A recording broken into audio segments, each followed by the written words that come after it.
চোখের সামনে প্রিয়জন যন্ত্রণায় ছটপট করছে, কিন্তু হাসপাতালে নিয়ে যাওয়ার উপায় নেই। বিএসএফের অনুমতির অপেক্ষা করতে হবে। সরকারি সুযোগ সুবিধা দূরের কথা, বিএসএফের অনুমতি ছাড়া দৈনন্দিন সামগ্রীও জুটবে না। এমনই পরিস্থিতিতে দিন কাটাচ্ছেন বামনগোলা ব্লকের চাঁদপুর গ্রাম পঞ্চায়েতের তালতলা গ্রামের ২৪টি পরিবার। স্থানীয় বাসিন্দাদের দাবি, ২০০৫ সালে সীমান্তে কাঁটাতার বসানোর সময় তালতলা গ্রাম কাঁটাতারের ওপারেই থেকে যায়। এরপর থেকেই তাদের জীবন যেন পরাধীন হয়ে যায়।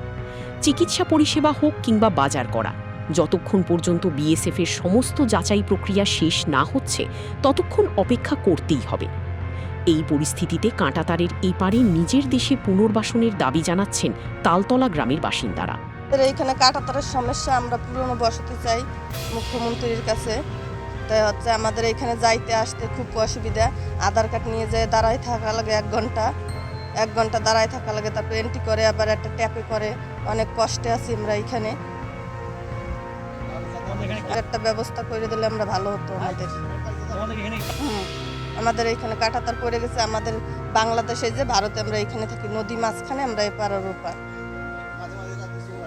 চুরি হচ্ছে, অনেক চিন্তা ভাবনা, ঘুম আসে না, পোলাপান নিয়ে আমরা এখানে থাকি, খুব কষ্টে আছি। আমরা চাচ্ছি আমাদের কোনো পুরনো বসতি যদি দিত তাহলে আমাদের একটু ভালো হতো। বসবাস করতেছি এমনই পরাধীনতা হয়, 80তম পেরিয়ে গেছে স্বাধীনতা, কিন্তু আমরা পরাধীনই বসবাস করতেছি। বিএসএফের কাছে আধা ঘন্টা গেটে দিয়ে আমাদের ঝামেলা করতে, আবার আসার সময় যদি কোনো ডেলিভারি হোক, কোনো এমার্জেন্সি রুগী হোক, ওখানে আমার আধা ঘন্টা 1 ঘন্টা টাইম নিতে হয়। তারপর দেখা গেল একটু রাত বিরেত হয়ে গেল, গেটে তো লোক থাকে না, আমাদের ক্যাম্পে যেতে হয়। ক্যাম্পে যখন যাই তখন বলতে সাহেব ঘুমিয়ে আছে, সাহেব কোথায় আছে, তাহলে কোম্পানি ডাকতে হবে, প্রধানের সার্টিফিকেট লাগবে, পঞ্চায়েতের সার্টিফিকেট, বিভিন্ন রকম অসুবিধা, বিভিন্ন রকম। আমরা যে জেলখানায় ওনার এক থেকে একটু মানুষ স্বাধীনতা থাকে বাংলাদেশের উপরে। এটাই কোন জেলা? ওটা নওগাঁ জেলা পরে। আমরা চাচ্ছি এখন মাননীয় মন্ত্রী মহাশয় আসছে জুয়েল মুর্মু, ওনাকে বলেছি যে আমাদের একটু যাতে আমরা স্বাধীনতাভাবে বসবাস করতে পারি, আমাদের পুনর্বাসন যাতে দেয় সরকার, মাননীয় শুভেন্দু অধিকারী মহাশয় ওই ওপারে নিয়ে, সেটাই আমরা চাচ্ছি। যখন আমাদের এই যে ফেন্সিংয়ের যখন হয়, এই যে বান রোড যখন হয়, তারা এমনভাবে চলে গেছে, সেখানে তারা এই বান রোডের ভিতরে তাদের বাড়িটা পড়েছে। আর সেখানে 24টা বাড়ি পড়েছে। আমাদের যে তালতলা ক্যাম্পটা সেটাও কিন্তু ভিতরে পড়েছে। তো সেখানে তাদের সাথে সবাই মিলে সেখানে থাকে, যেহেতু 24টা পরিবার সেখানে বসবাস করে নেন। তো এইখানে যে প্রটোকল যেটা রয়েছে, যে এইখানে যারা আসবেন আত্মীয় স্বজন, তাদেরকে আসতে গেলে তাদের আধার কার্ড এবং ভোটার কার্ড, তাদের যে ঠিকানা, সমস্ত কিছু এখানে এন্ট্রি হয়ে থাকে, এবং কার বাড়িতে আসছেন, কার বাড়িতে থাকবেন, যে এইরকম বিষয়। এবং 24টা বাড়িতে যে থাকে তাদের পরিবারের যে কতজন, তারা এক একটা পরিবারের লোকজন থাকে, এবং হাঁস কত, মুরগি কত, যে তাদের বাড়িতে যে গরু কত বা ছাগল কত, সেই রকম সমস্ত কিছু তাদের কাছে একটা তালিকা থাকে।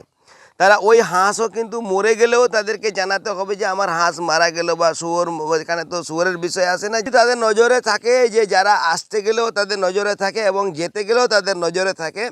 আর বিএসএফ তাদের সাথে যোগাযোগ করে নিয়ে সব সময় থাকে। কিন্তু কোনো সময় দেখা গেল যে কারো যদি অসুবিধা, যদি কিছু মারাত্মক রাত্রে যদি অসুখ যদি হয়ে যায়, সেখানে বিএসএফের কাছে অর্ডার করে তাদেরকে হসপিটালে কিন্তু নিয়ে যায়। কিন্তু দেশের মধ্যে থাকাকালীনও যে পরাধীনের মতন তারা যে বুঝতে পারছে যে আমাদেরকে অর্ডার ছাড়া, আমাদের সেখানে যে পারমিশন ছাড়া আমরা যেতে পারি না।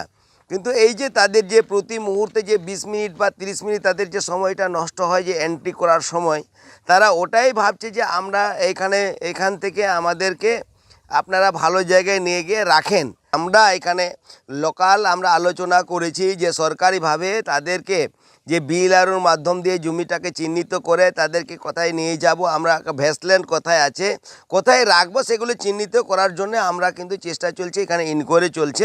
আপনার ও আপনার পরিবারের উন্নত মানের স্বাস্থ্যসেবা এখন হাতের কাছেই। জনসেবা হেলথ ক্লিনিক অ্যান্ড নার্সিং হোমে আসুন এবং পান সম্পূর্ণ বিশ্বস্ত ও আধুনিক চিকিৎসা পরিষেবা। আমাদের এখানে অভিজ্ঞ চিকিৎসকদের তত্ত্বাবধানে করা হয় অর্থোপেডিক, নিউরো, ইউরো এবং ইএনটি সার্জারি। আপনার সুস্থতাই আমাদের প্রথম অগ্রাধিকার। দেরি না করে বিস্তারিত জানতে যোগাযোগ করুন নিচে দেওয়া নম্বরে। ঠিকানা NH34, গাবগাছি, যদুপুর, মালদা।